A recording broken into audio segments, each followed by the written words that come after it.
बसा आई तो मोबाइल पड़े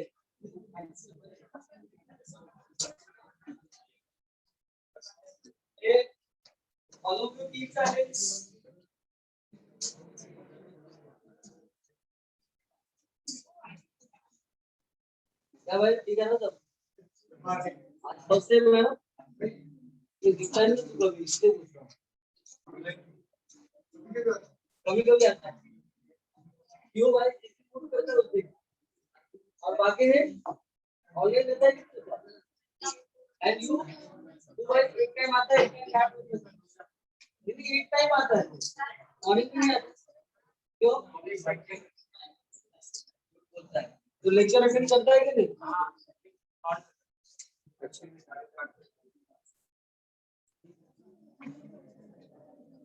ठीक है तो वापस तुम साथ में बैठ गए एक जन इधर वो दोनों साथ में नहीं एक जन इधर इधर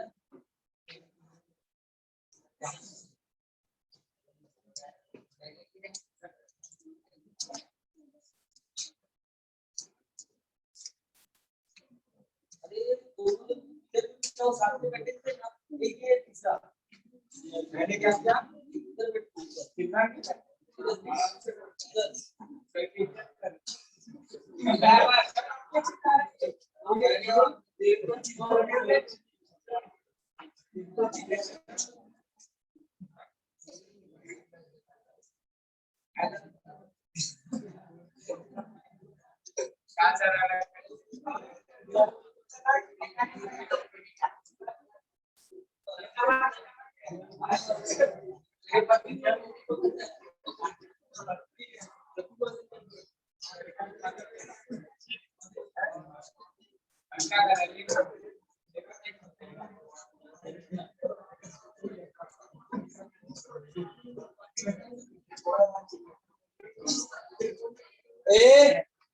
all of you keep silence देखो हम लोगों ने क्वेश्चन नंबर 1 कंप्लीट किया था राइट क्वेश्चन नंबर 1 अपना कंप्लीट हुआ था सही बोलो हाँ 2-3 सम जो बचा था वो होमवर्क था किया नहीं आप लोगों ने ठीक है तो हम लोग अब क्वेश्चन नंबर 2 क्या है क्वेश्चन नंबर 2 ऑनवर्ड्स ए देखो टेंजेंट वाला ही सब है अभी तक अपना टाइप 1 फिनिश नहीं हुआ है टाइप 1 का क्वेश्चन नंबर 7 तक है पूरा क्वेश्चन नंबर 1 से लेके 7 तक टाइप 1 है और 8 से लेके 16 तक टाइप 2 है ठीक है ना ओके टाइप 1 एंड टाइप 2 दोनों इसमें इन्वॉल्व है देखो तो क्वेश्चन नंबर 2 देखो क्या लिखा है क्वेश्चन नंबर 2 में लिखा है find the point on the curve where the tangent is perpendicular to the line question number 3 में लिखा है find the point on the curve where tangent is parallel to the line fourth वाले में भी same लिखा है find the equation of tangent to the curve which are parallel to the x axis find उसके बाद question को find the equation of normal to the curve which is parallel to the line मेरा बोलने का मतलब ये है और क्वेश्चन नंबर 6 को डायरेक्ट ये और निकालना है दोनों का डिफरेंट है हां और क्वेश्चन नंबर 7 से टाइप 2 स्टार्ट हो जाएगा सॉरी यार मैंने 8 से बोला 7 से स्टार्ट हो जाएगा 7 से लेके 16 तक टाइप 2 का समय और a particle move this find the point on the curve at a नहीं बराबर है 8 से ही 7th वाला भी है वो टाइप 1 का क्वेश्चन तो देखो 6 और 7 दोनों डिफरेंट है वो दोनों में सॉल्व करके देने वाला हूं आपको बट क्वेश्चन नंबर 2 से लेके 5 तक ये सब में से मैं 2 सम सॉल्व करके दूंगा अब 2 सम कौन सा तो एक सोच रहा हूं पैरेलल वाला सॉल्व कर दूं और एक परपेंडिकुलर वाला सॉल्व कर दूं राइट ना देखो पैरेलल टू एक्स एक्सिस ये इजी है आपके लिए सॉल्व करना क्योंकि एक्स एक्सिस का स्लोप पता है आपको, डायरेक्टली मिल जाएगा। एक्स एक्सिस का स्लोप क्या होता है? जीरो। एक्स एक्सिस का स्लोप क्या होता है? जीरो। तो आप डायरेक्टली जीरो ले सकते हो। पैरेलल है मतलब डायरेक्ट आपको मिल गया। तो जैसा मैं पैरेलल वाला सॉल्व करूंगा वैसा ही आपको पैरेलल टू एक्सिस वाला सॉल्व करना है, राइट? तो मैं आपको क्वेश्चन नंबर 2, 3 सॉल्व करता हूँ और फिर 6 और 7 सॉल्व करता हूँ। 4 और 5 क्या रहेगा? तो देख लो यहाँ पे question number 2।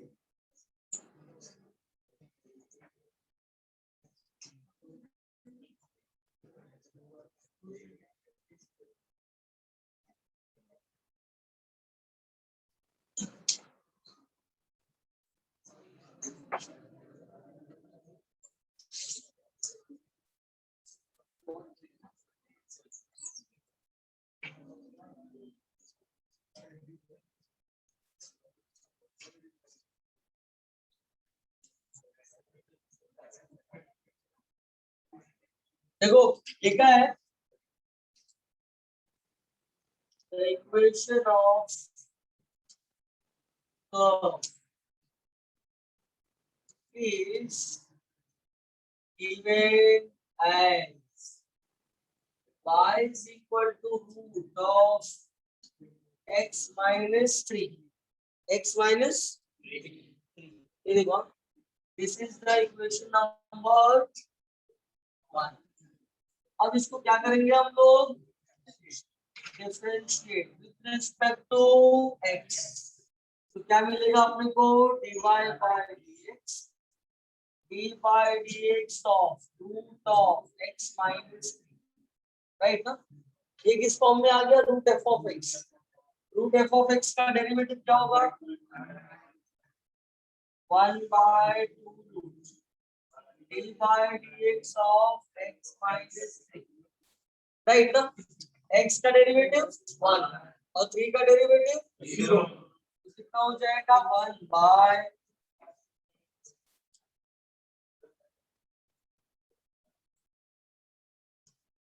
Right?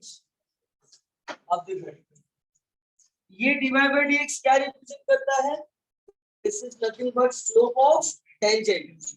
Slope of tangent. और क्वेश्चन में लिखा है tangent is perpendicular to the line. एक लाइन दिया है, देखो the equation of line is given as, कितना लिखा है? देखो इक्वेशन ऑफ लाइन कितना लिखा है? 6x plus 3y minus 5 equal to 0। उसने क्या बोला है कि जो इस कर्व का टेंजेंट है ना वो इस लाइन की क्या है? परपेंडिकुलर है। इसका मतलब ये हो गया कि जो टेंजेंट का स्लोप है वो और इस लाइन का स्लोप है वो दोनों एक दूसरे के क्या है?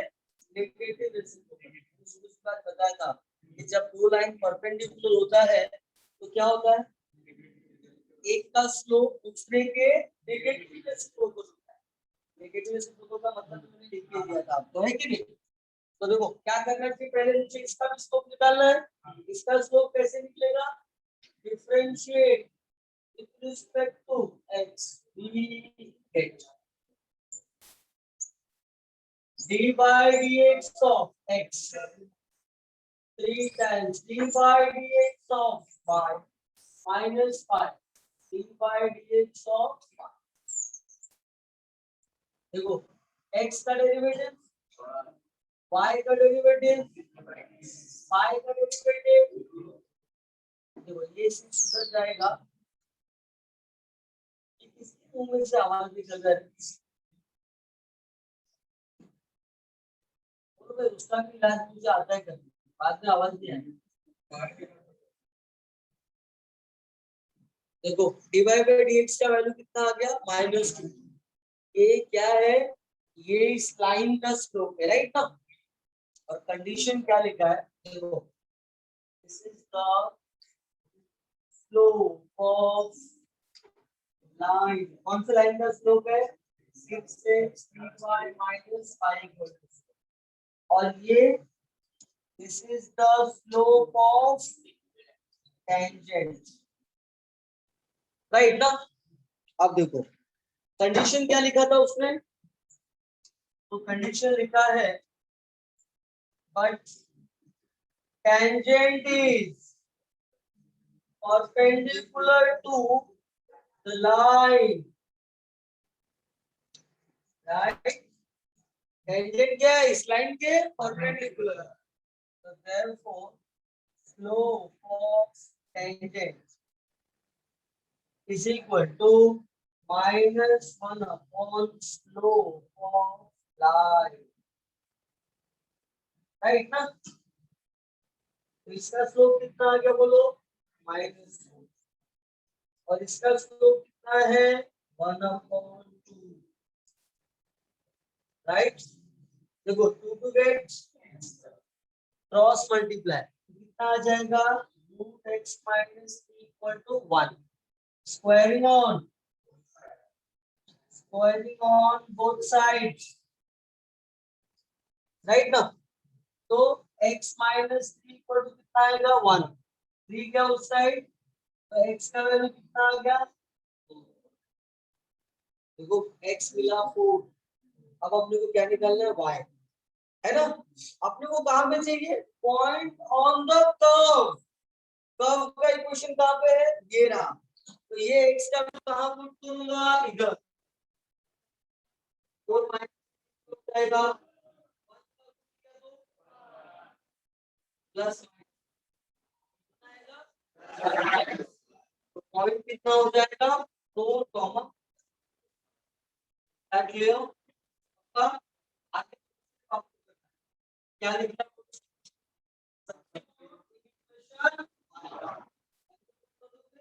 4 - 3 कितना हो जाएगा?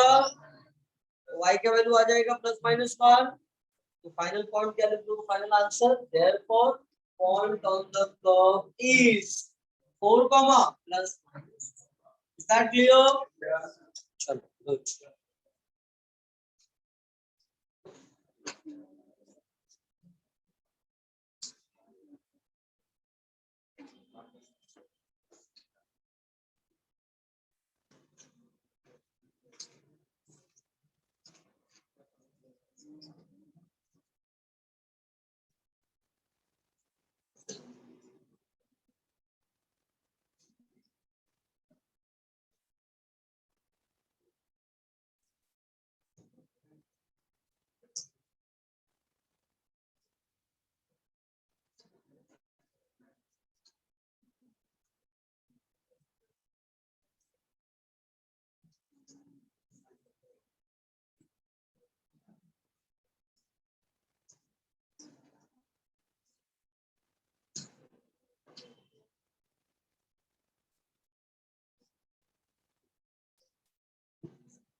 देखो मैं क्या करता हूँ, मैं क्वेश्चन नंबर 3 सॉल्व ना करके ना 4 वाला सॉल्व करता हूँ, आपके लिए आसान हो जाएगा। रीजन क्या है ना, देखो क्वेश्चन नंबर 3 में भी एक लाइन दिया हुआ है, राइट? तो सेम लाइन का इक्वेशन लिख के सेम डिफरेंशिएट करोगे, लेकिन फोर्थ में क्या लाइन नहीं दिया है, एक्स एक्सिस दिया है, तो उसके लिए कैसे लिखना है वो मैं आपको बता देता हूँ, ठीक है ना। और फिफ्थ में भी लाइन दिया हुआ है, तो सेम करना है, पहले कर्व को डिफरेंशिएट करना है, फिर लाइन को डिफरेंशिएट करना है। बस यहाँ पे स्टेटमेंट अलग होगा। अगर पैरेलल होता तो क्या होता, क्या लिखते हम लोग, tangent is parallel to the line, therefore slope of tangent is equal to, जब दोनों पैरेलल लाइन होता है तो क्या होता है, दोनों का स्लोप सेम होता है, ऐसा मैंने मॉडल में भी बताया था। तो slope of tangent is equal to slope of line, बस दोनों को लिखना है, सॉल्व करना है, आ जाएगा, समझा? हाँ, इसके आगे बताया था ना क्या करना था, इसके आगे इतना जल्दी भूल जाते हैं, क्या पढ़ेगा फिर तू, क्या था इधर लिखने का, सब्स्टिट्यूट इन इक्वेशन 1, कहाँ पे पुट करने का, इक्वेशन 1 में, यहाँ पे पुट करने का। तो y की वैल्यू कितना आएगा, +-1, राइट? आ गया आंसर। फिर लिख देने का, therefore the point on the curve is 4, +-1।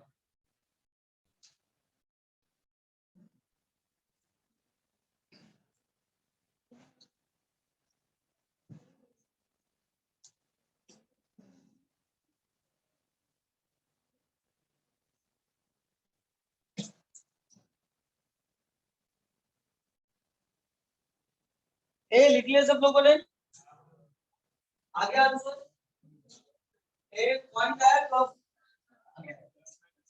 हाँ 4, +-1 लिख लिया सब लोगों ने।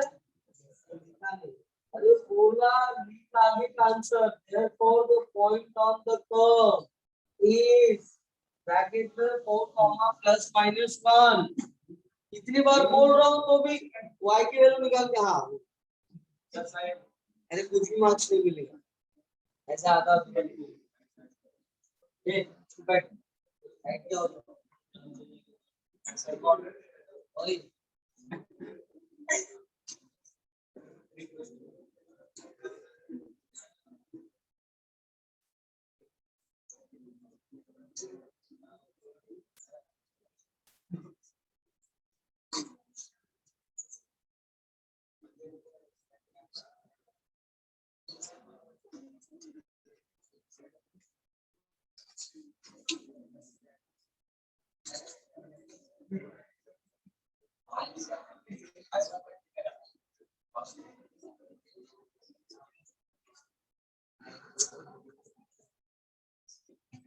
ये देखो क्वेश्चन नंबर 4,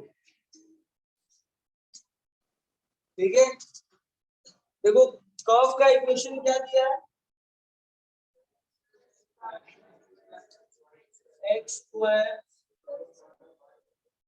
+ y² - 2x, ये किस फॉर्म में, ये कौन से टाइप का सम है, ये डेरिवेटिव का कौन सा टाइप है, कौन सा टाइप है, implicit, that is also called as xy type, है ना। देखो इक्वेशन के फॉर्म में है, x और y दोनों साथ में है, that's why it is xy type। तो देखो differentiate with respect to x,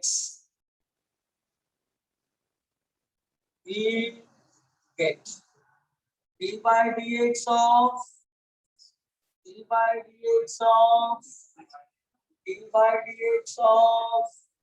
d by dx of equal to x square का y स्क्वायर का x का y का और 1 का। देखो इसको करते करते भी पूरा डेरिवेटिव डिवीजन हो सकता है ना।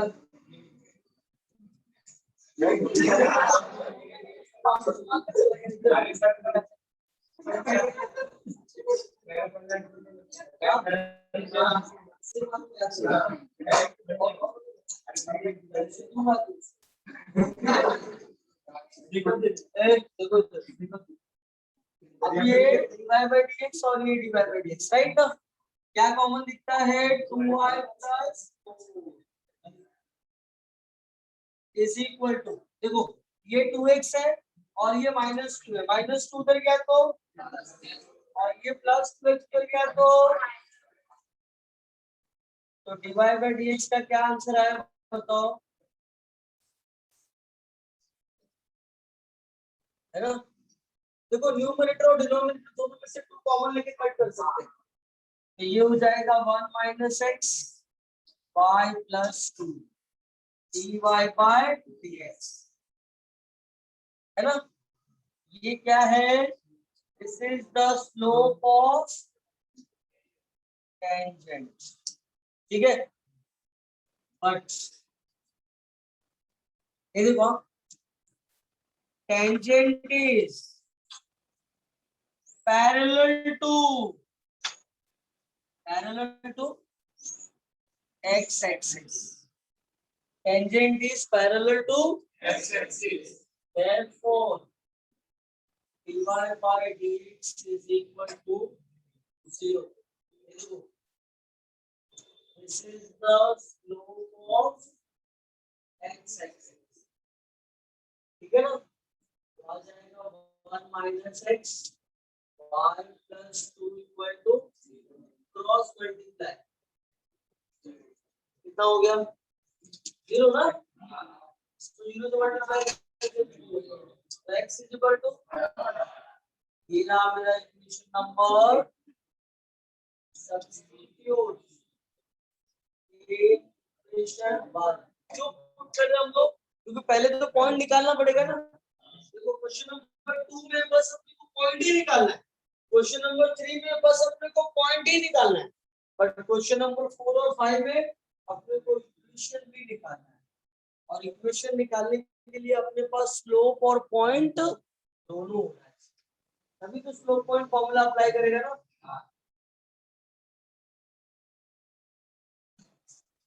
तो कितना आ गया, सब्स्टिट्यूट किया तो देखो 1 का स्क्वायर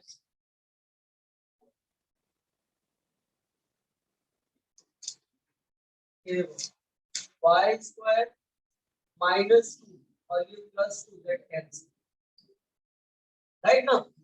तो ये 1 और ये 1 कितना आ गया 2 +2 -2 गेट, ये टर्म बचा और ये टर्म बचा, राइट। एक y common, y equal to 0 और y इक्वल टू, करेक्ट है, तो 2 पॉइंट आ गए, therefore the point will be 1, 0 and 1, देखो 2 पॉइंट है, अगर 2 पॉइंट है तो 2 इक्वेशन ऑफ टेंजेंट भी होगा, राइट। स्लोप कितना है अपना, x एक्सिस का स्लोप कितना लिखा है उसमें, x एक्सिस का स्लोप कितना 0 और टेंजेंट किसके पैरेलल है, x एक्सिस के, तो जो x एक्सिस का स्लोप होगा वही टेंजेंट का स्लोप होगा, तो टेंजेंट का स्लोप भी 0 है, तो स्लोप मिल गया 0, तो पॉइंट मिल गया, तो दोनों का इक्वेशन निकाल देते हैं हम लोग।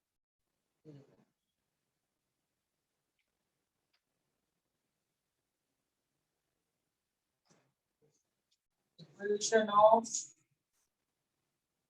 tangent is given by, equation of tangent is given by, क्या होगा y minus y1,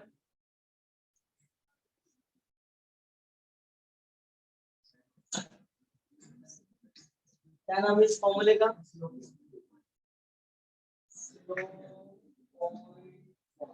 राइट, ए पॉइंट का तो पहला पॉइंट है 1,0, स्लोप आ गया 0। दूसरा पॉइंट है 1,4, स्लोप है 0। करेक्ट है, बस पुट करना है और आंसर निकालना है। ये x1 है और ये y1 है।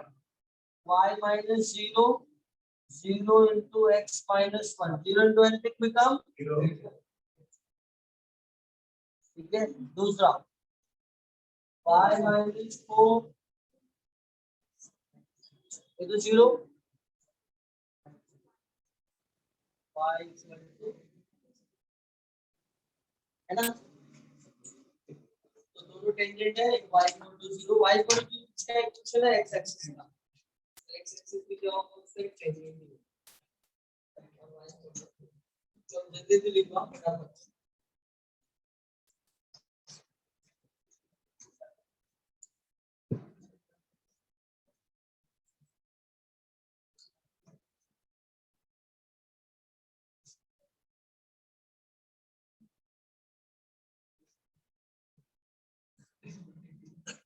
आज उसको करते हैं क्या? आज सबके पास क्या है ना, तुम्हारे पास कुछ बात है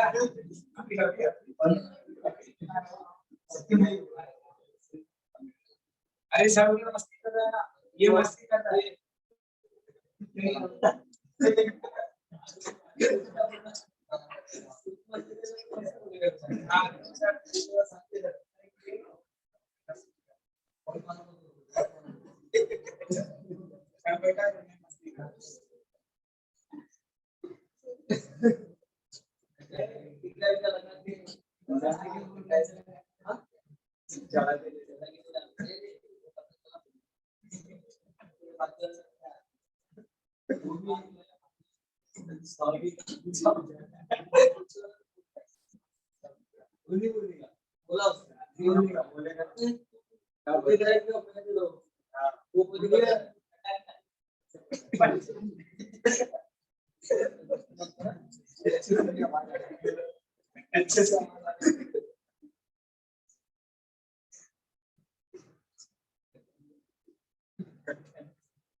मॉर्निंग से 40 लोग कम कनेक्ट हुए, 14 मॉर्निंग में पूरे 100 लोग कनेक्टेड थे, 100 लोग सब मिला के। अभी देखो पूरा मिला के ऑनलाइन और ऑफलाइन मिला के 86 लोग।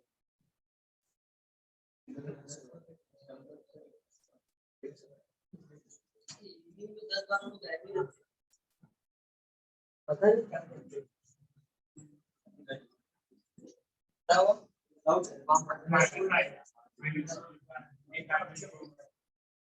बोलते हैं? माइनस 4 है। सेकंड हाँ सर।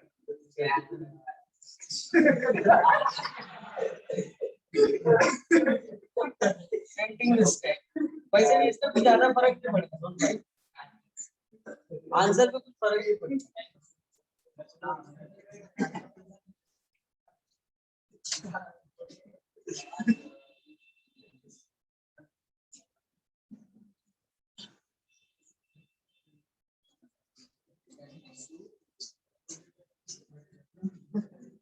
चला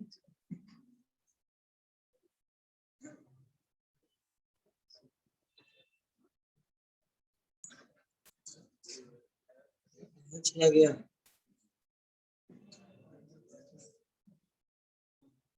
कुठे गेला?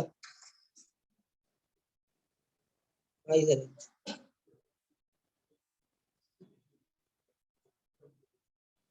आला आला.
हो गया लिख के?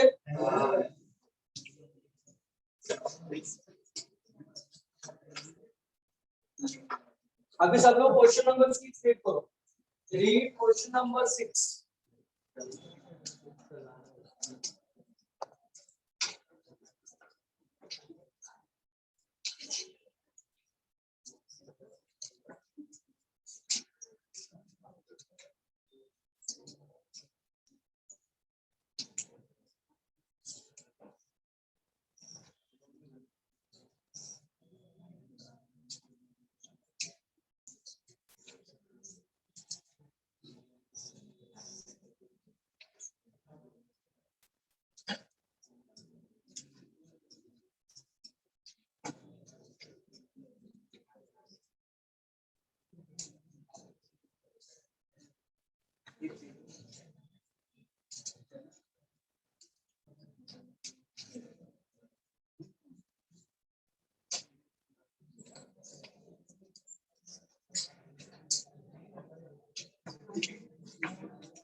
ये देखो यहाँ पे, this is the curve, right ना?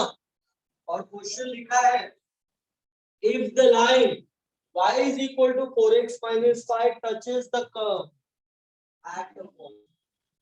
अगर ये लाइन कर्व को टच करता है मतलब इस लाइन का नाम क्या है?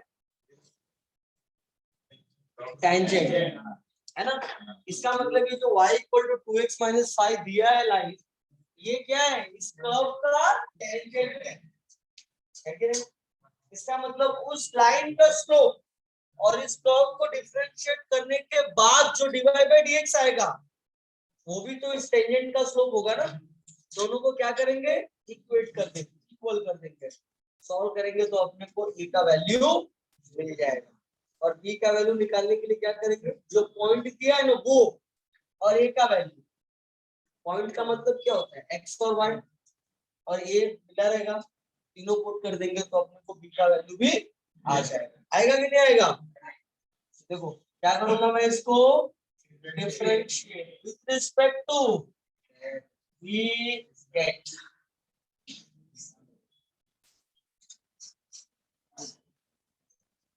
ये देखो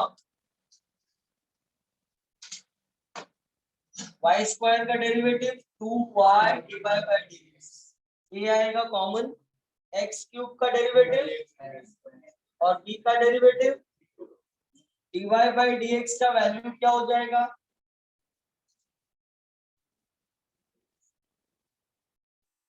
ठीक है, बट पॉइंट कितना दिया बोलो मुझे? 2, ये है x और ये है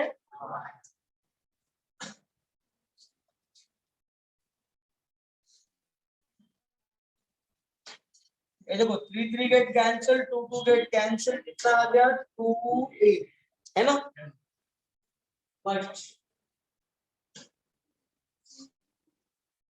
स्लोप ऑफ टेंजेंट क्या है? टेंजेंट का equation y is equal to 2x minus 4x minus 5। बोलो इसका स्लोप क्या होगा? डायरेक्ट बदल सकते हो स्लोप। मैंने आपको हाँ कितना आएगा? 4। किसका मालूम पड़ा?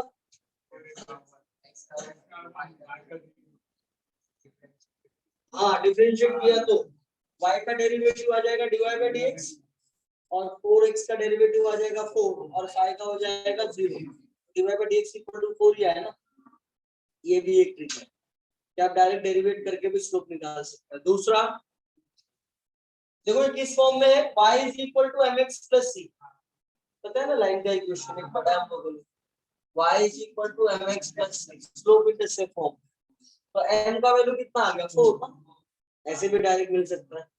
तीसरा फॉर्मूला मैंने क्या बताया था कि जब भी लाइन का इक्वेशन इस फॉर्म में दिया रहता है तो a by b minus a by b, याद है? Minus a by b। a क्या है? कोएफिशिएंट ऑफ x और b क्या है? Coefficient of y। तो देखो सबसे पहले मुझे y को उधर लेके आना पड़ेगा, ये हो जाएगा 4x minus 5 minus 5 equal to 0। x का कोएफिशिएंट कितना है? 4, माइनस 4 अपॉन y का कोएफिशिएंट कितना है? माइनस 4। कितना आ गया? है ना। तो there is 3 way to get the slope, ठीक है। अब डायरेक्ट स्लोप ऐसे निकाल सकते हैं। तो देखो स्लोप ऑफ टेंजेंट इज कितना है ना, और स्लोप ऑफ टेंजेंट ए भी है। तो देयरफॉर 2a इक्वल टू 4। ये कितना आ गया? Substitute a equation y square is equal to 2x cube plus, but point कितना दिया है? x is equal to 2, y is equal to 3। देखो 3 का स्क्वायर, 2 का cube, this is 9, this is 16। तो b का वैल्यू 9 माइनस 16 कितना आ गया बोलो? फाइनल आंसर a आ गया 2, b आ गया डन।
हो गया सबका? Now read question number 7. क्या लिखा है पढ़ो? a particle move on the curve, right? Along the curve. Okay. क्या लिखा है equation of curve? The equation of curve is given as 6y is equal to, ये देखो, this is the equation. Differentiate with respect to x. We get 6 d by dx of y, d by dx of x square, d by dx of 2. So 6 divided by dx is equal to, so dy by dx is equal to, this is the equation number according to given condition. क्या है condition? Condition दिया है कि y changes to,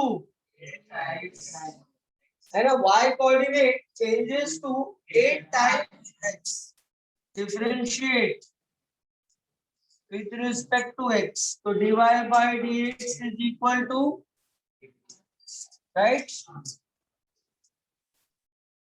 देखो, from equation second and third. From equation second and 8 is equal to x by 3. So x becomes 24. Substitute in equation 1.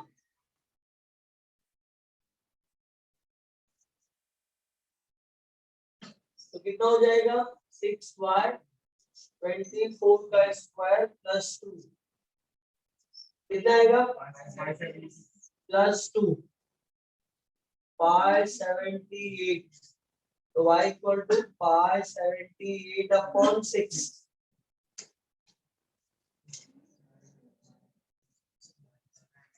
जाएगा?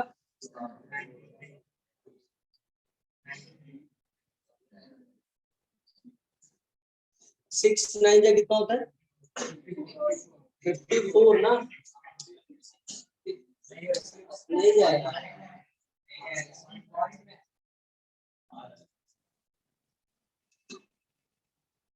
y equal to 289 by 3.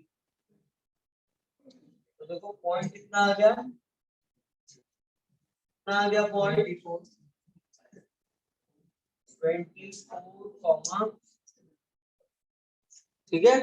चलो लिख लो फटाफट.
नहीं हो गया बस।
ये हो गया सबका? सबका हो गया?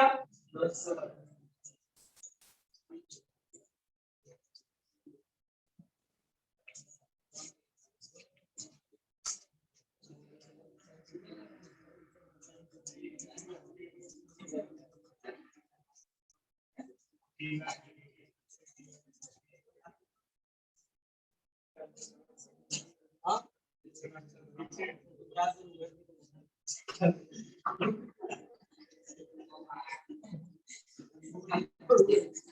उसको फूल लगाओ,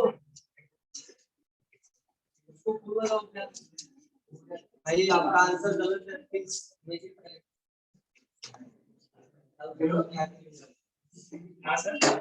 कल फोन नंबर लाइट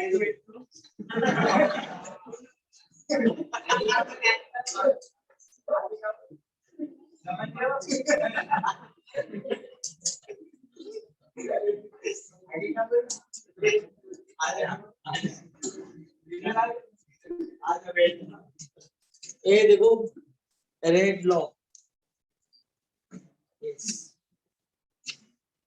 देखो आगे के जितने भी सम्स है, एक्स का रेट ऑफ चेंज दिया है, उसके अकॉर्डिंग रेट ऑफ चेंज अपने को दूसरे का कैलकुलेट करना है। ठीक है, देखो क्वेश्चन नंबर 8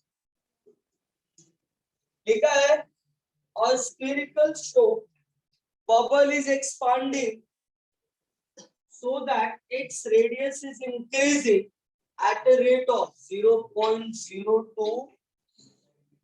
देखो let R be the radius of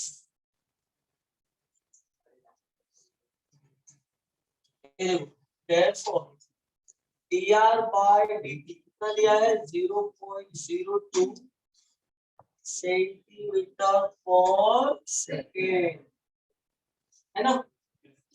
surface area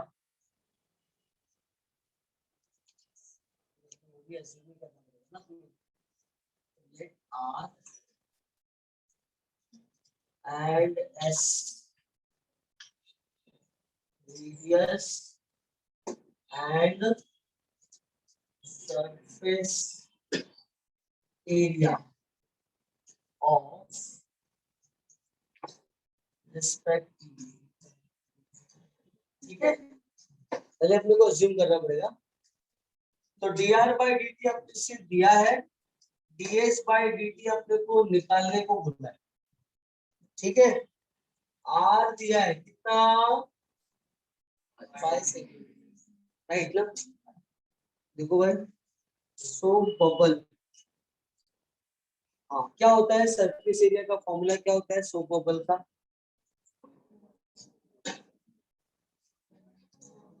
so bubble is nothing but sphere, spherical balloon होता है।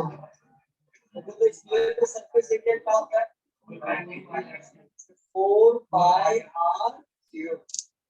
ये देखो as a surface area of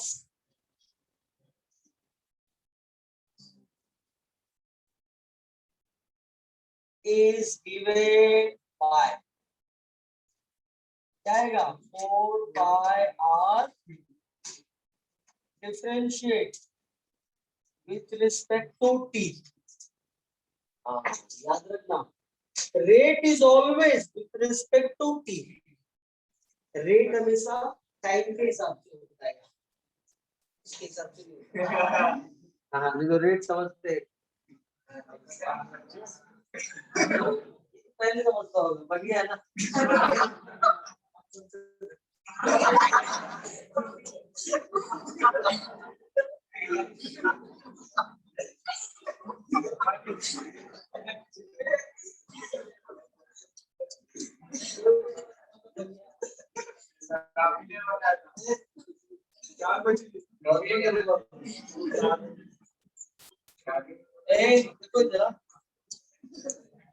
S is equal to 4 pi r cube, differentiate with respect to t, तो ds by dt 4 pi d by dt of r।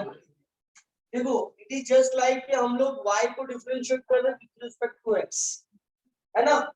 Suppose करो ये r नहीं y है और ये t नहीं x है, तो हम लोग y क्यूब का डेरिवेटिव क्या लिखते हैं 3y square dy by dx।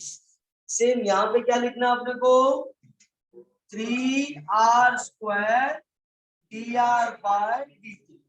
अरे समझा, तो 4 3 से कितना आ गया 12, करेक्ट। अब देखो अपने पास r भी है दिया है और dr by dt भी दिया है, बस दोनों की वैल्यू पुट करेंगे और इसको सॉल्व कर देंगे। ये आ गया अपना आंसर 0.02। ए देखो यहाँ पे 5 का स्क्वायर कितना होता है 25 इंटू 12 कितना होता है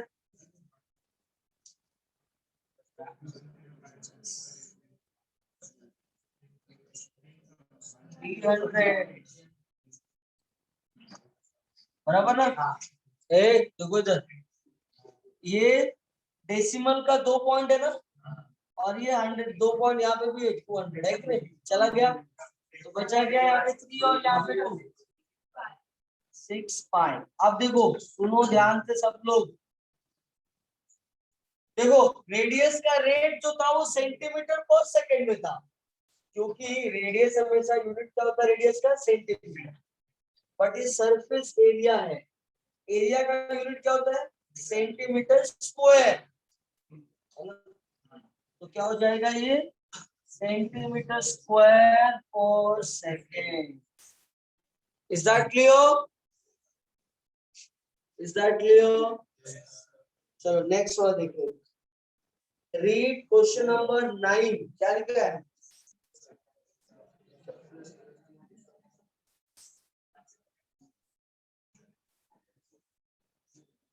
क्या लिखा है देखो surface area of spherical balloon is increasing at the rate of 2 centimetre square पर सेकेंड। मतलब यहाँ पे ds by dt दिया हुआ है, कितना दिया है 2, करेक्ट ना। और at what rate the volume of balloon is increasing, volume पूछा है हमने से, और रेडियस अगेन दिया है। देखो एरिया दिया है, रेडियस दिया है, एरिया का एरिया नहीं दिया है एक्चुअली, एरिया का रेट दिया है और रेडियस का वैल्यू दिया है और वॉल्यूम का रेट पूछा है। Is that clear? सब लोग यहाँ पे ध्यान दो अच्छे से। तो जानते हो रेडियस एरिया का रेट क्यों दिया है और रेडियस क्यों दिया है? ताकि अपने पास इस फॉर्मूले में जैसे ही हम लोग इसकी वैल्यू पुट करेंगे और आर की वैल्यू पुट करेंगे तो dr by dt मिल जाए। अरे मिलेगा कि नहीं? और dr by dt मिल गया, फिर वॉल्यूम का फॉर्मूला अप्लाई करेंगे और उस वॉल्यूम के फॉर्मूले में r और dr by dt की वैल्यू पुट करेंगे तो ये मिल गया dv by dt। तो सब लोग यहाँ पे अच्छे से देखो क्या करना है। क्वेश्चन नंबर 9, सेम यहाँ पे r और s है, वो मैं अज्यूम नहीं करता हूँ, डायरेक्ट लिखता हूँ। r कितना दिया बताओ?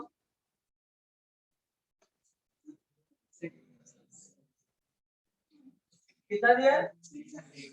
6 सेंटीमीटर। और ds by dt कितना दिया है? 2 ठीक है ना। अब देखो as surface area of spherical balloon है ना, कितना?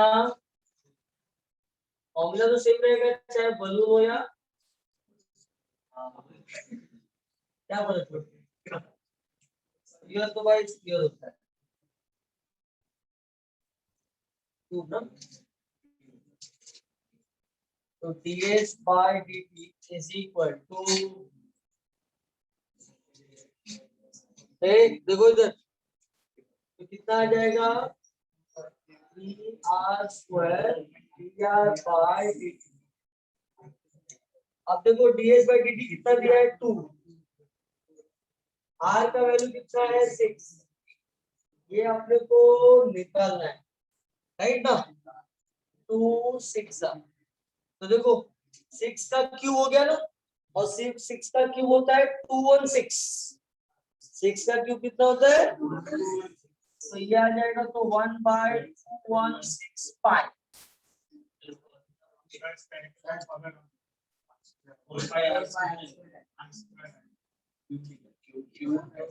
अरे नहीं बरोबर है 4 pi square.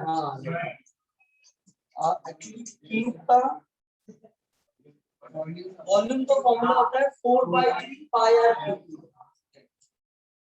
4 pi r square होगा। राइट, ए देखो यहाँ पे तो ये 2r हो गया, राइट ना। तो 4 2 8, r का वैल्यू कितना है? 5। तो 8 5 से कितना आ गया? 40 है ना। एंड 4 2 8, तो ये आ जाएगा, ये आ जाएगा 0.8 बराबर है।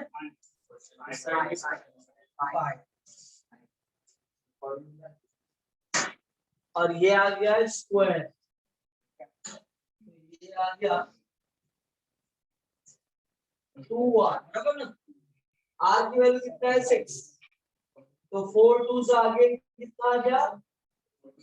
8 5, और r की वैल्यू कितना है? 6। तो 8 6 से कितना हो गया? इसको कट कर देते हैं 24। तो देखो dr by dt की वैल्यू कितना आ गया? 1/24 सेव कर। किसी को कुछ डाउट है इसमें? ओके, अब देखो वॉल्यूम कितना होता है? वॉल्यूम ऑफ बलून कितना आएगा? V equal to 4/3 pi r cube। Is that clear? Again जब आप इसको डिफरेंशिएट करोगे विथ रिस्पेक्ट टू टी, तो 4/3 पाई एज इट इज रहेगा, r क्यूब का डेरिवेटिव हो जाएगा 3r² dr/dt, तो 3 कैंसिल हो जाएगा, तो 4πr² dr/dt आएगा। Is that clear? तो dr/dt की वैल्यू आपके पास है, r का वैल्यू आपके पास है, पुट करोगे तो dv/dt की वैल्यू आपको मिल जाएगी। मिलेगा कि नहीं मिलेगा? अरे मिलेगा ना?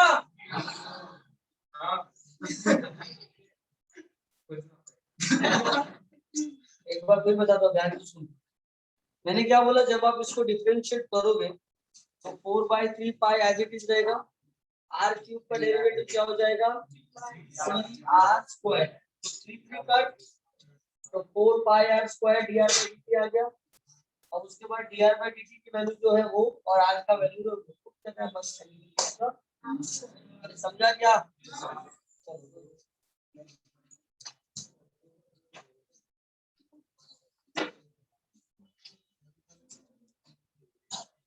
देखो भाई, इधर का लास्ट वाला लाइन आपको नहीं दिख रहा है, 0.8 पाई, अरे इधर तक दिख रहा है तो मल्टीप्लाई तो कर सकता है ना, 40 इंटू 0.2 कितना आएगा 0.8। एक लाइन नीचे का मल्टीप्लाई किया हुआ भी दिखना चाहिए, मल्टीप्लाई भी नहीं करेंगे कॉपी करके लिखिए। बोलता तो फोन में है ना, कैसे बोलूं?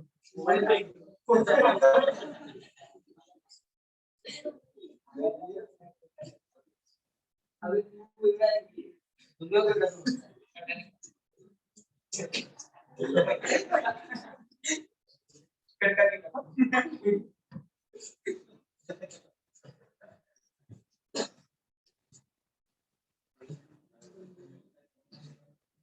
इसके जैसे ये जोड़ा था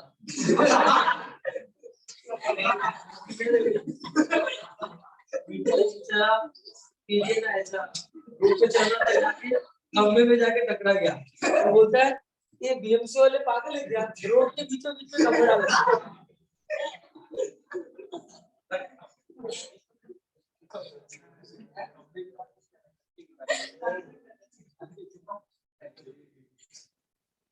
कोई ये नहीं पता कि भाई खंबा बरोबर अपनी जगह पे रोड लाइट जो है वो बराबर सब जगह पे आती है, तो पीछे चल रहा है कहीं भी टकरा रहा है तो क्या करेगा? ऐसे ही मेरे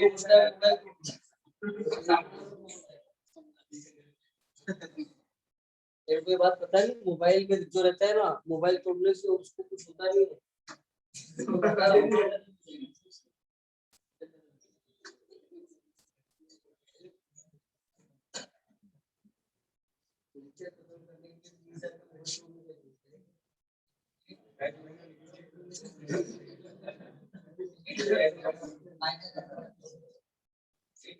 पाँच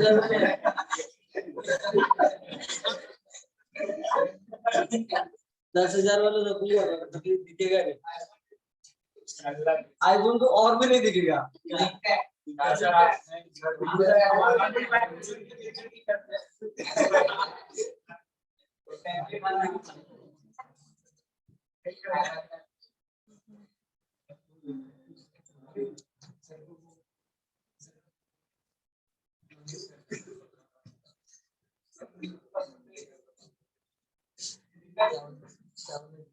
फोटो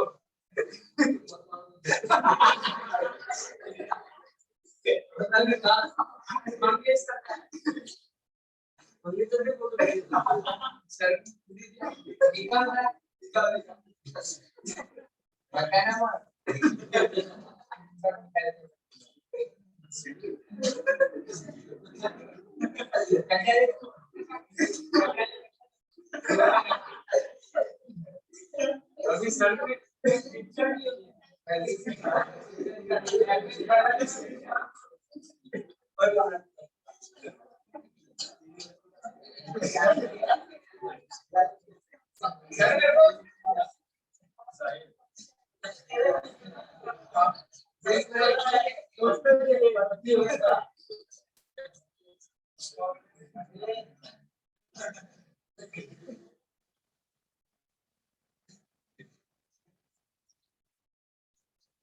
साल से मिले तो क्लासेस के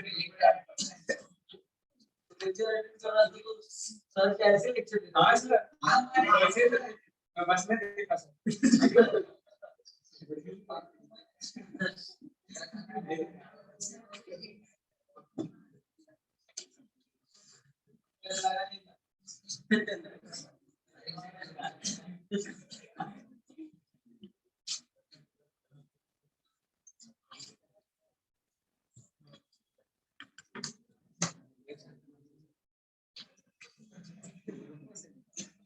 Thank you.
ए 11 और 12 को होमवर्क ले लो।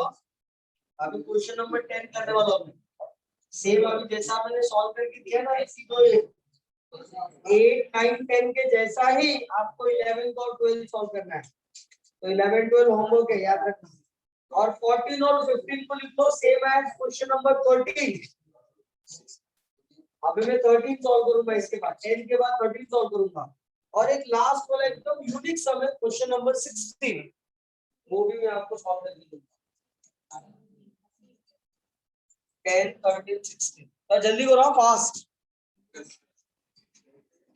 जिसका भी हो गया रीड क्वेश्चन नंबर 10।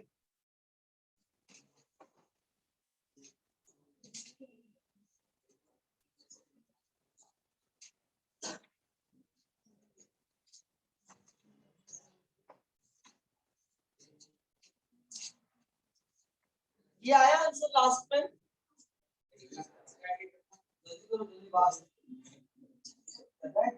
तेरे लिए मुझे 2 बार एक्सप्लेन करो। अब तो दूसरा आगे करना है। हो गया सर?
ये हो गया सबका? कितने लोगों ने इसको सॉल्व कर दिया? तो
कितना आंसर आया 6 सेंटीमीटर क्यूब पर सेकंड। कितने लोगों का राइट आंसर आया?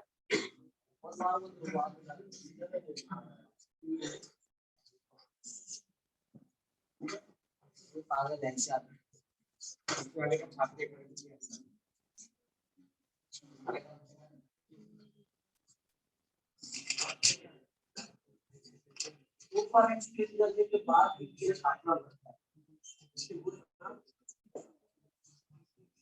खाली तू ही अकेला नहीं है, तेरे जैसे बहुत सारे लोग हैं। तो खाली 6 लोग हैं, 100 बाकी लोग तेरे जैसे ही हैं।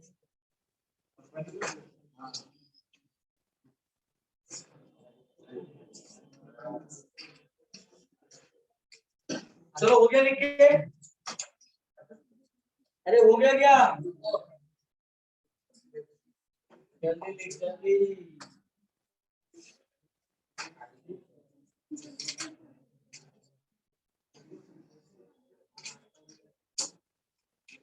चलो जब तक लिख रहे हैं, जिन्होंने लिख लिया है उनसे पूछ रहा हूँ, बताओ एरिया ऑफ इक्विलेटरल ट्रायंगल क्या होता है?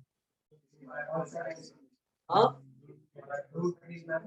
ओके हाँ क्या क्या बहुत मार बोलते हो, कुछ बोलेगा क्या बोल रहा है? हाँ बोलो सुना।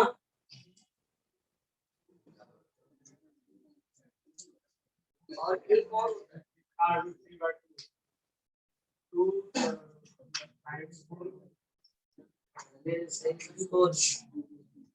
क्या होता है? ये भी होता है, एक और होता है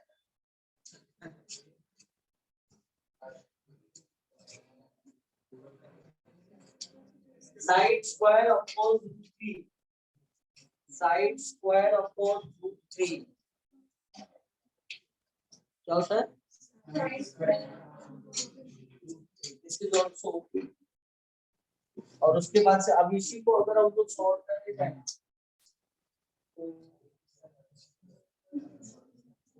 चलो एक काम करते हैं, हम लोग कैलकुलेट ही करते हैं। ये हो गया लिख के ना, हम लोग एरिया उसका कैलकुलेट करते हैं।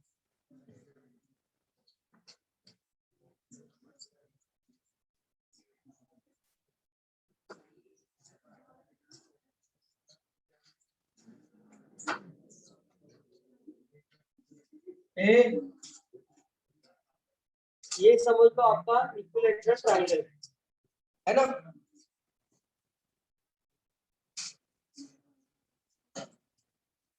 बराबर, ये आपका इक्विलेटरल ट्रायंगल। अगर हम लोगों ने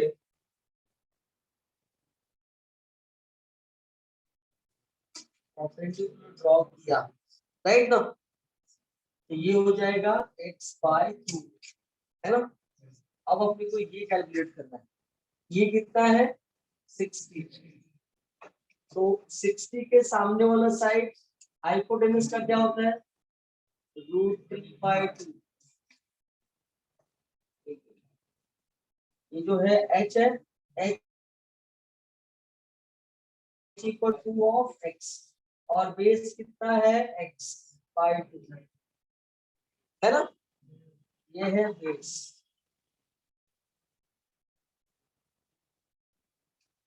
ये आ गया हाइट और ये आ गया बेस। तो एरिया ऑफ ट्रायंगल क्या आ गया half of base into half of base कितना हाइट कितना है ना। तो कितना आ गया √3/8।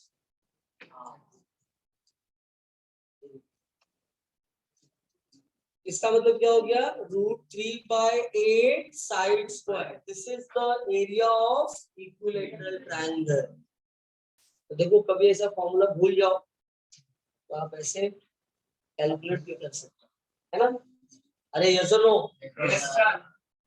देखो इस क्वेश्चन में x भी the side of equilateral triangle दिया है, dx/dt कितना दिया है √2 और dA/dt अपने को कैलकुलेट करना है। क्या लिखेंगे as area of equilateral triangle is given by क्या आएगा बोलो √3/8x². Differentiate with respect to t. We get dA by dt is equal to √3/8 d by dt of x². Correct है? तो कितना हो जाएगा? √3/8 2x dx by dt. अब देखो dx by dt कितना दिया है, x कितना दिया है और ये कितना दिया है √2, राइट ना?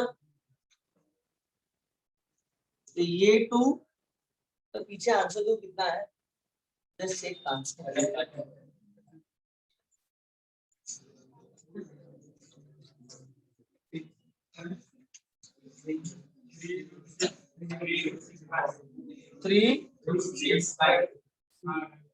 3√6/2.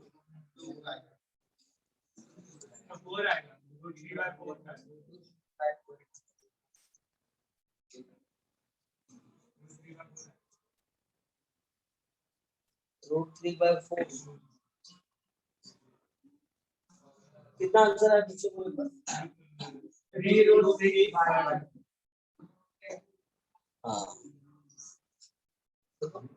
ऑनलाइन भी बोल रहे बच्चे लोग कि sir area of equilateral triangle is √3/4. कितना आंसर आ रहा है फिर से एक बार बोलना? 3√6/5. मतलब यहाँ पे 4 ही लिया है ना? अगर यहाँ पे 4 लिया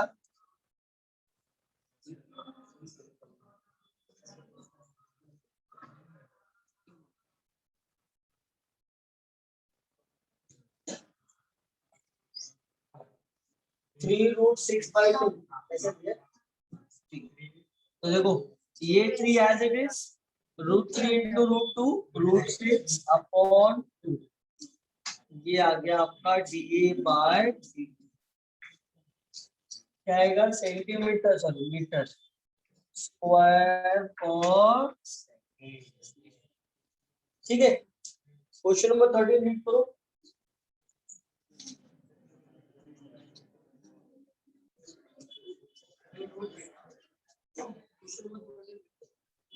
Read question number 13.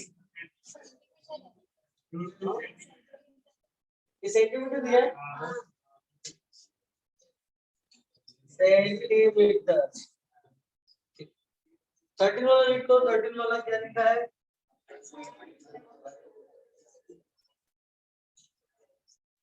A man of height 2 meters, है ना? 2 मीटर मतलब ऑलमोस्ट 5 फुट 2 इंच मेरे हाइट का.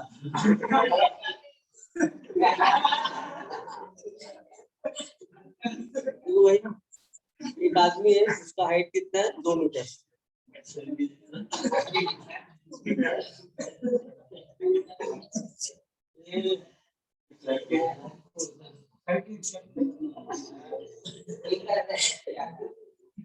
ये देखो ये है मैन और ये है लैम्प. ठीक है, और मैन का हाइट कितना दिया उसने? 2 मीटर. 2 मीटर. ठीक है, और लैम्प पोस्ट का हाइट कितना दिया है? 6 मीटर. देखो, a man of height 2 meter walks at a uniform speed of 6 kilometer per hour away from lamp post. देखो ये लैम्प पोस्ट है, इसका मतलब ये आदमी का लैम्प पोस्ट से ऐसा दूर जा रहा है. करेक्ट ना? Away from the lamp post. अब देखो आगे क्या लिखा है. इसका मतलब ये हो गया, अगर यहाँ पे आदमी खड़ा है और ये लैम्प है तो उसका शैडो कहाँ पे बनने वाला है? इधर. तो this is called as tip of shadow. Tip of shadow, correct ना? अब सुनो ध्यान से,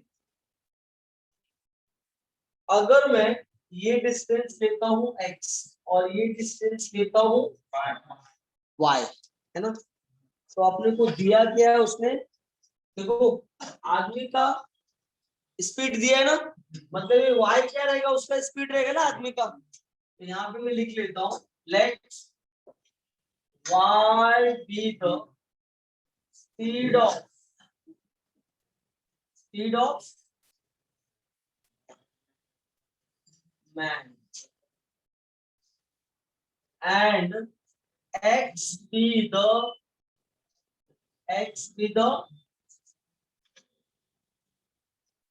length of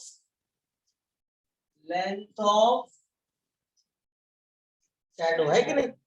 ये x क्या होगा, उसका शैडो होगा ना, तो ये उसका शैडो का लेंथ और ये उसका स्पीड। तो इसका मतलब ये हो गया, सब लोग यहाँ पे ध्यान दो,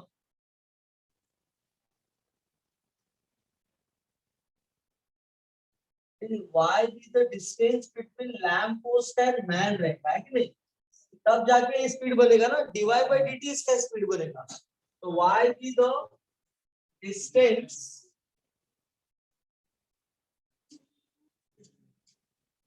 distance between lamp post and man, right? Therefore dy by dt कितना दिया है, 6 किलोमीटर ना, kilometre per hour, kilometre per hour दिया है। तो सबसे पहले मुझे क्या करना पड़ेगा ना, ये किलोमीटर को मीटर में चेंज करना पड़ेगा। तो ये हो जाएगा 6000 मीटर पर आवर। रीजन क्या है पता है, क्योंकि लैंप पोस्ट और मेन का हाइट किसमें दिया है, मीटर में दिया है, तो ये भी किसमें होना चाहिए, मीटर।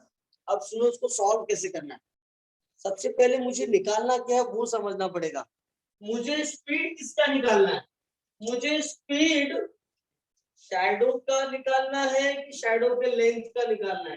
देखो जैसे जैसे वो दूर जाएगा ना लैंप पोस्ट से, वैसे वैसे शैडो उसका बड़ा होते जाएगा। इसका मतलब dx by dt क्या होगा, it is the speed of lengthening of shadow. तो स्पीड, तो इसका मतलब ये हो गया कि शैडो का स्पीड फिर क्या होगा, तो शैडो का स्पीड होगा जो आदमी का स्पीड है वो प्लस जो उसका लेंथ का स्पीड है वो, दोनों का स्पीड मिला के क्या होगा, किसका स्पीड बनेगा, स्पीड ऑफ शैडो बनेगा, राइट है? यस और नो? ओके, तो अब मुझे क्या करना है, मेरे पास dy by dt है, मुझे निकालना क्या है, dx by dt, और एक बार dx by dt निकाल दूंगा तो मेरा काम हो जाए। अब मैं आपको एक इंटरेस्टिंग बात बताता हूँ, इसके बाद वाला क्वेश्चन पढ़ो, जो क्वेश्चन नंबर 14 है वो, उसमें देखो क्वेश्चन में दो अलग अलग क्वेश्चन पूछा है। पहला क्या पूछा है,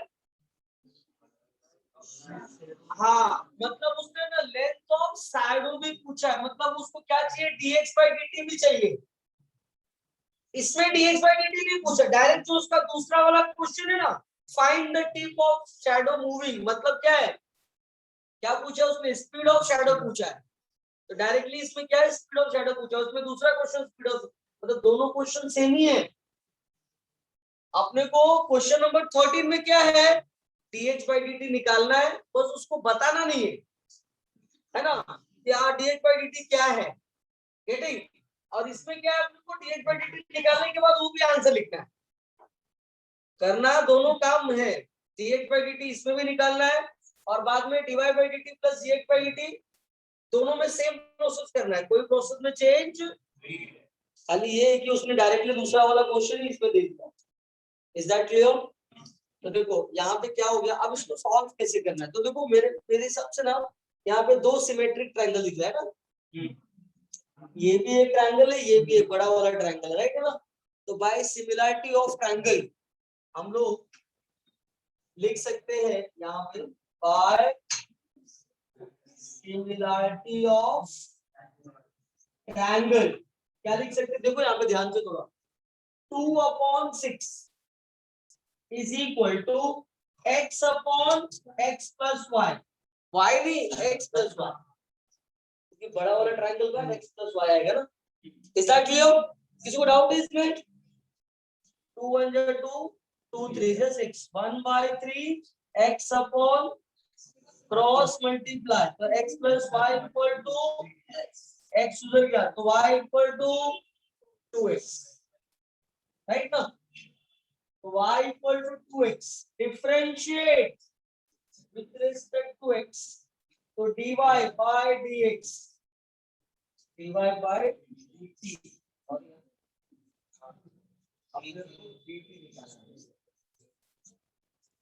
तो 2 times dx by dt, dy by dt की वैल्यू कितना है 6, तो dx by dt की वैल्यू क्या हो जाएगा 3। Is that clear? अगर अपने को जैसा क्वेश्चन नंबर 14 में क्वेश्चन पूछा है ना दो अलग अलग, तो पहले क्वेश्चन का आंसर मेरा dx by dt होता, अरे समझा? और दूसरे क्वेश्चन का आंसर दोनों को प्लस करें, यहाँ पे डायरेक्ट दूसरा क्वेश्चन पूछा है इसमें, बस इतना ही फर्क। तो क्या आ जाएगा, अपने को क्या निकालना है, स्पीड ऑफ, हाँ कभी कभी शैडो भी बोलते हैं, कभी कभी टिप ऑफ शैडो भी बोलते हैं, बात तो वही है ना, शैडो भाग रहा है या उसका टिप भाग रहा है, बात तो शैडो ही भाग रहा है ना, तभी तो टिप भी उसका आगे आगे चल रहा है ना, यस और नो? यस। तो स्पीड ऑफ शैडो क्या आ जाएगा, dx by dt plus dy by dt, dx by dt कितना 3 और dy by dt कितना 6, तो कितना आ गया, हाँ यहाँ पे किलोमीटर के हिसाब से हम लोग ने कैलकुलेट किया ना, यहाँ पे ये आ गया 9 किलोमीटर और, इज दैट क्लियर? किसी को डाउट है इसमें? कहीं पे भी डाउट है तो यू कैन आस्क। हाँ पहली बात तो ये कि यहाँ पे 6000 मुझे लेने की जरूरत नहीं पड़ा, क्यों लेने का पड़ा, क्योंकि यहाँ पे dy by dt था, dx by dt था, अगर मैं इसको किलोमीटर में रखूंगा तो इसका भी आंसर किलोमीटर में मिलेगा, अगर इसका आंसर मीटर में रखूंगा तो इसका भी आंसर, मैंने सोचा नंबर ज्यादा अच्छा है, 6000 करने का जरूरत, हाँ इसके अंदर कहीं x और y भी होता तो मैं क्या करता 6000, लेकिन इधर x और y नहीं था, इसलिए डायरेक्टली 6000। Is that clear? हाँ बोलो। इसका अच्छा डायरेक्ट यही आंसर दिया क्या, एक मिनट जस्ट वेट, लेंथ देनी जाएगा, find the rate at which, हाँ लेंथ ऑफ शैडो इंक्रीजिंग क्या है, स्पीड ऑफ शैडो ने पूछा, करेक्ट। अच्छा ठीक है, ये मैं आपको क्या कर देता हूँ ना, चलो अच्छा ये एक्सप्लेनेशन सुन लो ध्यान से,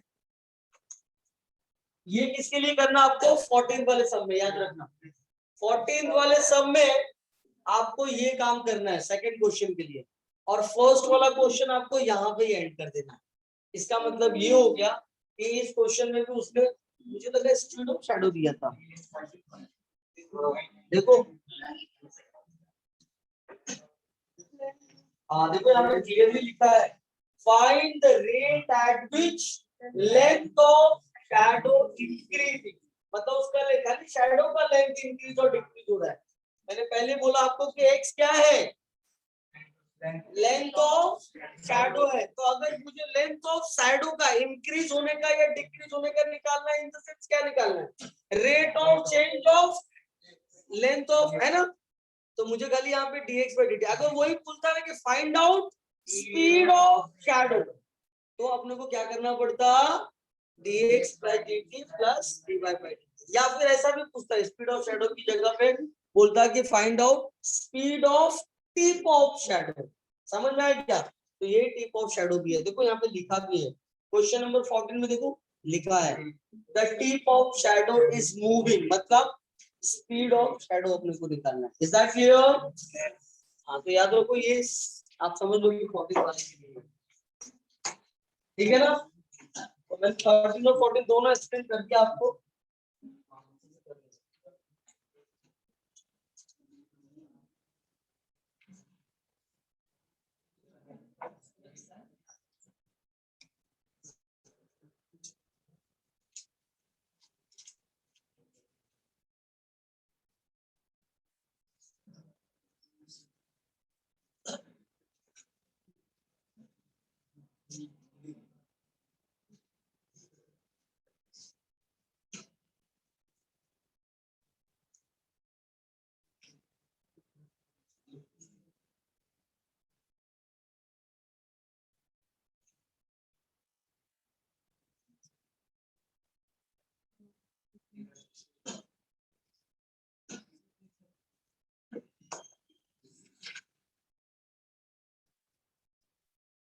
अरे दोनों सब अच्छे से आप लोग ट्राई करना 14 और 15 समझ में आया क्या?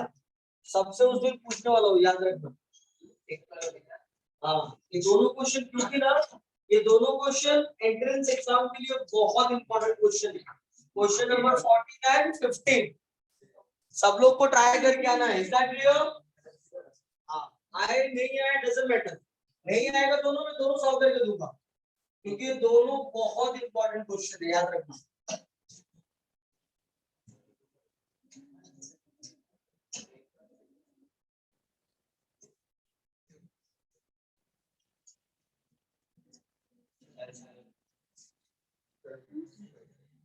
क्या चाय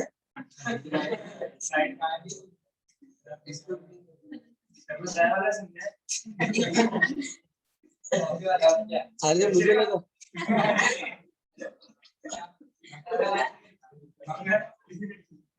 बहुत बोल रहे तू अभी। हाँ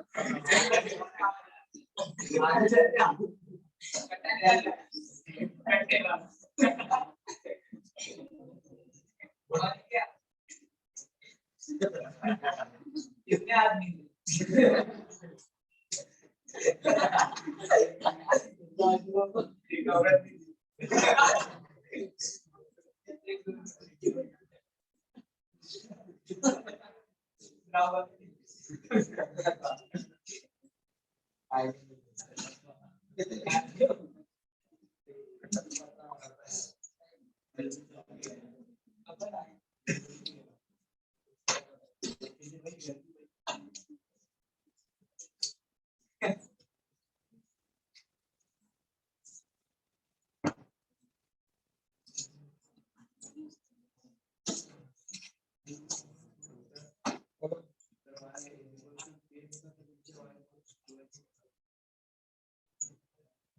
y equal to x, x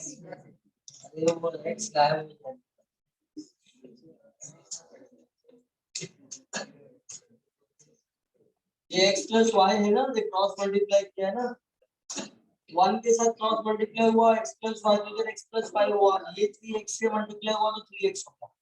अब ये x उधर आएगा तो 3x में से x गया तो कितना बचेगा? 2x ना। बच्चे वाली चीज एक्सप्लेन करना पड़ता है। 3x में से x गया 2x में से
हो गया सबका? जिसका भी हो गया ना वो रीड करेगा क्वेश्चन नंबर 16।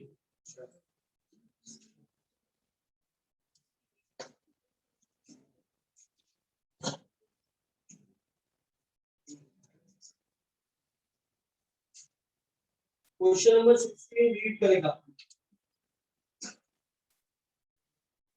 अच्छे से रीड करो।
हाँ, सब लोग बोर्ड पे अच्छे से देखो। रीड किया आपने 16 वाला? सब लोग रीड करो, ये बहुत इंपॉर्टेंट सम है। It's very very important question. देखो लिखा है एक इन्वर्टेड कोन है। इन्वर्टेड का मतलब उल्टा, सीधा होता तो टोपी जैसा होता, लेकिन ये उल्टा है। तब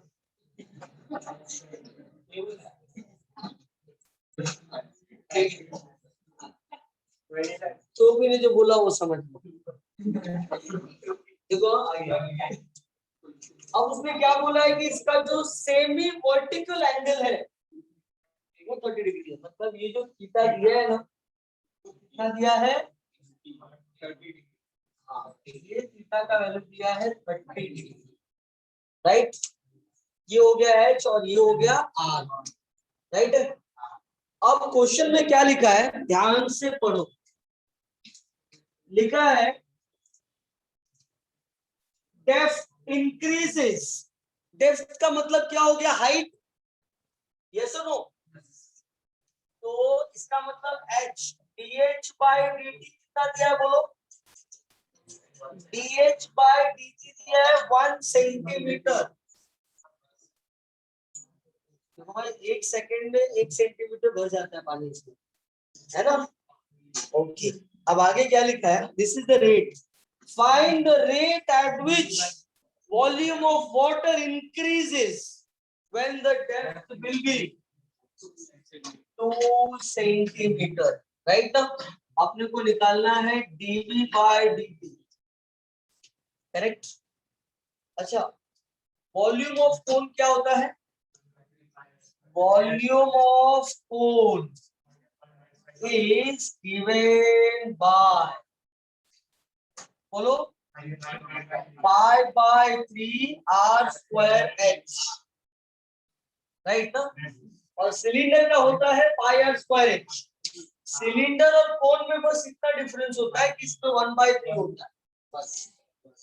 इज दैट क्लियर? यस। तो ये हो गया वॉल्यूम, राइट। अब देखो यहाँ पे आर और एच दो वेरिएबल, मुझे दो वेरिएबल एक ही रहना है। जो भी किस फॉर्म में, खाली एच के फॉर्म में, राइट। खाली एच के फॉर्म में कन्वर्ट करने के लिए ही उन लोगों ने 30 डिग्री दिया है, ताकि हम आर और एच को सॉल्व कर सकें, राइट है। तो हम लोग ना देखो क्या करेंगे, आर और एच, ये थीटा कितना है? 30 डिग्री, राइट ना? तो साइन 30 अगर लेंगे तो हाइपोटेन्यूज की जरूरत पड़ेगा, तो हम लोग हाइपोटेन्यूज नहीं चाहिए। तो एडजस्टमेंट और अपोजिट से रिलेटेड कौन सा ट्रिग्नोमेट्री है? Adjustment, tan theta. तो मैं यहाँ पे लिख देता हूँ, देखो इस ट्रायंगल का नाम देता हूँ O इन ट्रायंगल OAB देखो tan 30 is equal to opposite upon adjacent. Opposite कितना R, एडजेसेंट कितना H, tan 30 कितना 1/√3, राइट है। मुझे H के फॉर्म में चाहिए तो H को इधर लेके आऊंगा तो R का वैल्यू क्या हो जाएगा H/√3, ठीक है। अब ये R का वैल्यू क्या करूंगा यहाँ पे सब्स्टिट्यूट कर दूंगा।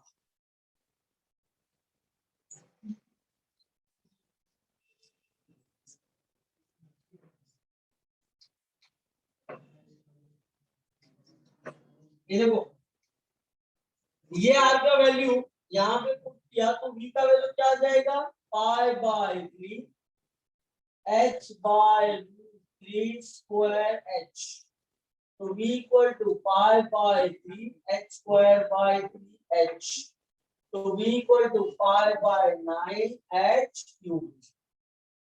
Differentiate with respect to H, sorry T, तो क्या आ जाएगा dV/dt π/9 d/dt ऑफ H³, तो π/9 3h² dx/, देखो अपने को dV/dt निकालना है, π/9 will remain as it is, h का वैल्यू कितना और dh/dt कितना, तो देखो 3 3 जा 9 2 जा 4 4π/3 सेंटीमीटर क्यूब पर सेकंड, ये आपका आंसर। Is that clear? ये एकदम यूनिक सम ना आपको, तो इस तरह से आपका ये दोनों टाइप हो गया। और सबसे इंटरेस्टिंग बताता हूँ, देखो ये सब सम पढ़ने के बाद लगता है कि हाँ अभी हम लोग 12th में आ गए, है ना। डेरिवेटिव और उसका एप्लीकेशन, ये सब रियल में टॉपिक्स है जहाँ पे ब्रेन यूज होता है।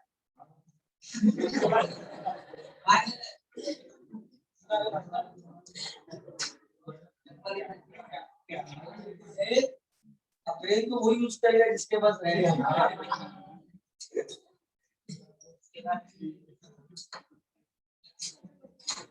जिसके पास रहेगा ही नहीं हो गया इसके।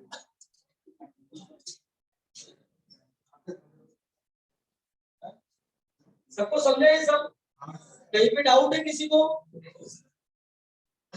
तुम लोग को जब मैं सब सॉल्व करते तो किसी को कुछ डाउट नहीं है ना। अभी थोड़ा सा सॉल्व करके आना दे दो तो किसी को सबको डाउट ही डाउट है।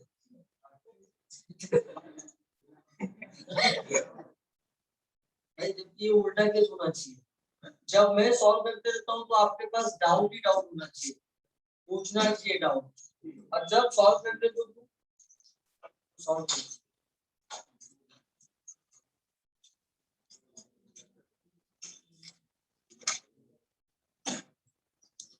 ठीक है, तो अभी हम लोग न्यू टाइप नहीं स्टार्ट करेंगे, न्यू टाइप हम लोग नेक्स्ट लेक्चर में लेंगे।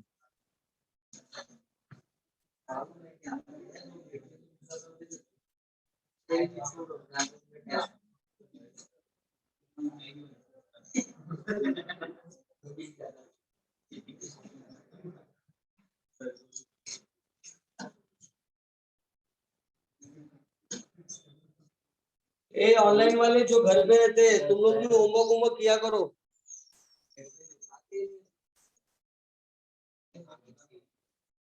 नहीं ईमानदारी से क्या करो।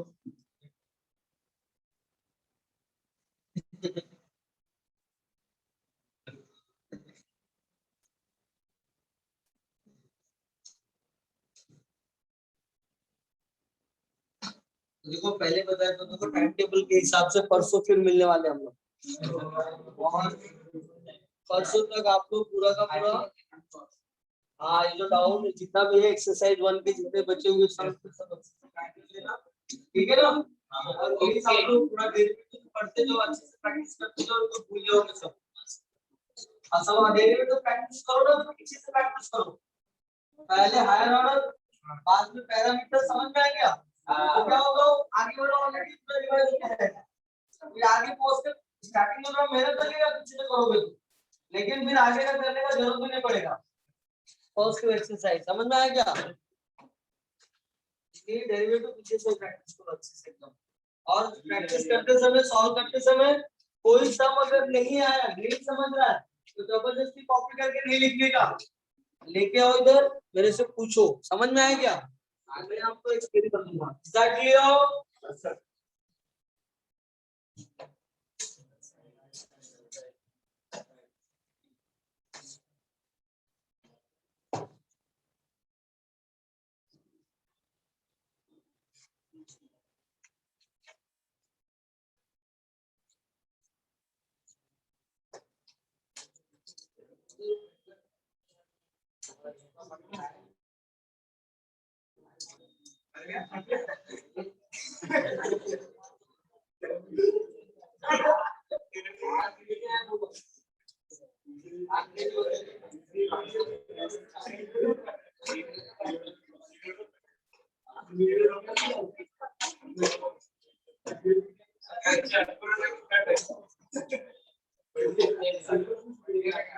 Done.